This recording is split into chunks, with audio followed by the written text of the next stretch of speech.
Trade analysis. Recommendations for the British pound. The price test the 1.3144 curve when the MACD indicator had just started moving downward from the zero line, confirming the correct entry point for selling the pound and resulting in a nearly 20-point decline in the pair. The increase in the UK nationwide housing price index above economists' forecasts did not help pound buyers. This may be due to the fact that the market has already priced in a moderate economic recovery, while investors remain focused on longer-term risks. Although the nationwide data were positive, they failed to change the overall bearish sentiment toward the pound. In the second half of the day, only weak data on U.S. new home sales and the Chicago PMI could provide a reason for profit-taking in the U.S. dollar. A dovish tone from Fed Representatives Raphael Bostic and Beth M. Hammack could also hurt the dollar. New home sales, as a barometer of consumer activity and confidence, directly influence the dollar's performance. A decline in sales would signal slower economic growth, which in turn would weaken the U.S. currency. The Chicago PMI, reflecting the state of the manufacturing sector, will complement the picture. However, even negative macroeconomic data do not guarantee sustained dollar weakness. The decisive factor will be the rhetoric of Federal Reserve officials. If Bostic and Hammack take a hawkish stance, emphasizing the need to remain cautious in the fight against inflation, this could offset the negative effect of weak economic indicators and even strengthen the dollar. As for the intraday strategy, I will focus primarily on implementing scenarios no. 1 or no. 2. Buy signal scenario no. 1.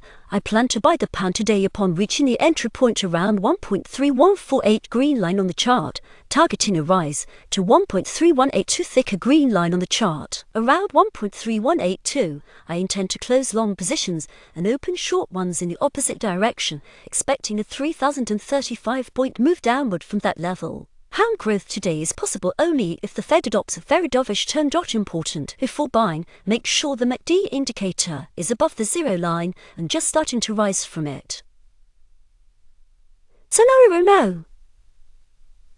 2. I also plan to buy the pound in case of 2 consecutive tests of the 1.3128 price level when the MACD indicator is in the oversold zone. This will limit the pair's downward potential and trigger a reversal upward. Growth toward the opposite levels of 1.3148 and 1.3182 can then be expected. Sell signal scenario no.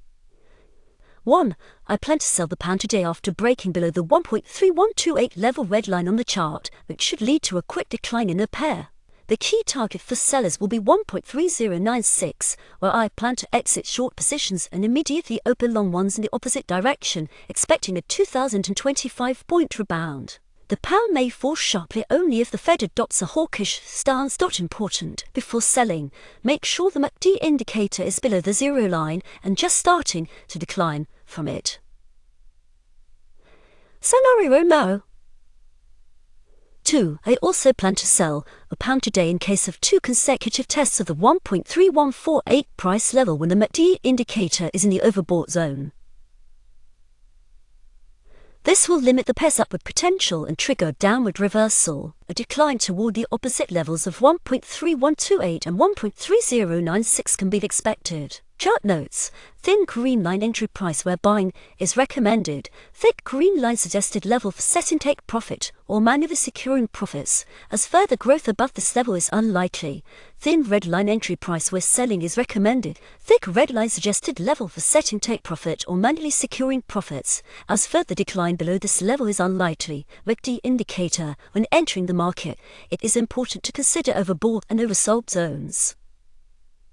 Important notice for beginner traders. Beginner forex traders should make entry decisions with extreme caution. Before the release of important fundamental reports, it is best to stay out of the market to avoid sharp price swings. If you decide to trade during news releases, always set stop-loss orders to minimize losses. Without stop losses, you can quickly lose your entire deposit, especially if you ignore money management principles and trade large volumes. And remember, for successful trading, you must have a clear trading plan, such as the one presented above. Spontaneous trading decisions based on current market movements are an inherently losing strategy for intraday traders. The material has been provided by robotfx.org.